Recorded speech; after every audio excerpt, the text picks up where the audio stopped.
नमस्कार दोस्तों। स्वागत है आपका हमारे चैनल कहानी वर्ल्ड में। दोस्तों, आज हम जानेंगे कि किन किन स्त्रियों के घर में माता धन लक्ष्मी कभी प्रवेश नहीं करती। प्राचीन काल की बात है। एक छोटे से गांव में एक महिला रहती थी जिसका नाम राधा था। राधा एक सीधी सादी और मेहनती महिला थी, लेकिन उसके घर में धन की कमी हमेशा बनी रहती थी। उसकी गरीबी की वजह से वह और उसका परिवार बहुत ही संघर्षपूर्ण जीवन जीते थे। राधा का सपना था कि वह अपने बच्चों को अच्छे संस्कार दे, उन्हें अच्छी शिक्षा दिलाए और एक खुशहाल जीवन जी सके। लेकिन धन की कमी उसकी राह में सबसे बड़ी रुकावट बनकर खड़ी थी। राधा के पास कोई बड़ा संपत्ति नहीं थी, लेकिन वह हमेशा कड़ी मेहनत करती थी। उसका पति गांव में खेतों में काम करता था और वह खुद घर के कामकाज में व्यस्त रहती थी।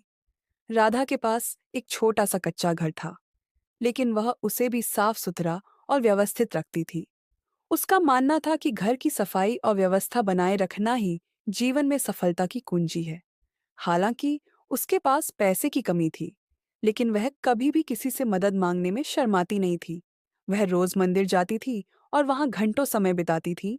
भगवान से यह प्रार्थना करती थी कि उसकी परेशानियां खत्म हों और उसका परिवार खुशहाल जीवन जी सके। लेकिन धन और समृद्धि ने उसके दरवाजे पर कभी दस्तक नहीं दी। धीरे धीरे राधा के मन में यह सवाल उठने लगा कि क्यों उसका घर कभी समृद्ध नहीं होता। क्यों उसकी मेहनत के बावजूद घर में लक्ष्मी का वास नहीं हो रहा था। राधा का दिल बहुत दयालु था। वह हमेशा दूसरों की मदद करती थी, भले ही वह खुद आर्थिक रूप से संघर्ष कर रही हो। गांव में कई लोग थे जो राधा की मदद से लाभान्वित हुए थे। वह किसी भी जरूरतमंद को खाली हाथ वापस नहीं भेजती थी, चाहे किसी को खाने के लिए रोटी चाहिए होती या किसी को कपड़े। वह हमेशा उन्हें अपनी ओर से देने के लिए तैयार रहती थी।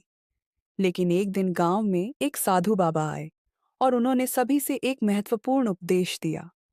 बाबा ने कहा, जिस घर में पवित्रता, शांति और प्रेम की भावना नहीं होती, वहां लक्ष्मी कभी नहीं रहती। लक्ष्मी केवल उसी घर में वास करती है जहां का माहौल संतुलित, पवित्र और प्रेमपूर्ण होता है। यदि तुम अपने घर में इन चीजों को जगह दोगे, तो निश्चित ही लक्ष्मी तुम्हारे घर में प्रवेश करेंगी। राधा ने बाबा की बातों को ध्यान से सुना और सोचा, क्या मैं अपने घर में इस प्रकार की शांति और पवित्रता ला पाई हूँ? क्या मेरे घर में प्रेम और समझदारी का वास है? राधा को समझ में आया कि भले ही वह दूसरों की मदद करती थी और पवित्र जीवन जीने का प्रयास करती थी, लेकिन उसने कभी अपने घर की भीतर की स्थिति पर ध्यान नहीं दिया था। उसका खुद का घर कभी शांति और प्रेम से नहीं भरता था। राधा का पति शंकर एक मेहनती किसान था, लेकिन उसकी मानसिक स्थिति में हमेशा तनाव और चिंता बनी रहती थी। वह हर समय आर्थिक तंगी और परिवार के भविष्य को लेकर परेशान रहता था। कई बार वह राधा से भी कहता, हमारा जीवन कभी भी बेहतर नहीं हो सकता। हम जितनी मेहनत करते हैं, उतनी ही गरीबी बढ़ती जाती है। हमारा घर कभी खुशहाल नहीं होगा। राधा को यह बातें सुनकर बहुत दुख होता था। वह चाहती थी कि शंकर खुश रहे और उसका परिवार भी खुश रहे, लेकिन वह खुद भी अनिश्चितता के द्वार से गुजर रही थी। वह खुद भी जानती थी कि उनके घर में कभी भी कोई समृद्धि का वास नहीं हो पाया। उनके बीच की यह चिंता और तनाव ही था जो उनके घर में लक्ष्मी के आगमन को रोक रहा था। राधा ने अब यह निर्णय लिया कि वह सिर्फ बाहरी परिस्थितियों को बदलने का प्रयास नहीं करेगी, बल्कि अपने भीतर की स्थिति को भी सुधारेगी। वह जानती थी कि घर की समृद्धि और शांति सबसे पहले घर के भीतर की स्थिति पर निर्भर करती है। अगर वह अपने रिश्तों में सुधार लाती है और अपने घर का माहौल अच्छा बनाती है, तो निश्चित ही लक्ष्मी का आगमन होगा। राधा ने शंकर से बातचीत शुरू की और समझाया कि अगर वे दोनों मिलकर घर का माहौल शांति और प्रेम से भर देंगे, तो सारी समस्याएं दूर हो सकती हैं। उसने शंकर को विश्वास दिलाया कि जितना महत्वपूर्ण धन है, उतना ही महत्वपूर्ण मानसिक शांति है। राधा ने धीरे धीरे यह कोशिश की कि उनके घर में हर व्यक्ति एक दूसरे से प्रेम पूर्वक बात करे, किसी भी प्रकार के गुस्से और नफरत को दूर किया जाए और एक दूसरे की मदद की जाए। राधा ने शंकर से यह भी कहा, हमारे पास भले ही बहुत सारा धन नहीं है, लेकिन अगर हम एक दूसरे के साथ शांति और प्रेम से रहेंगे, तो हम हमेशा खुश रहेंगे। और जो खुशी होगी, वही धन और समृद्धि भी हमें आकर्षित करेगी।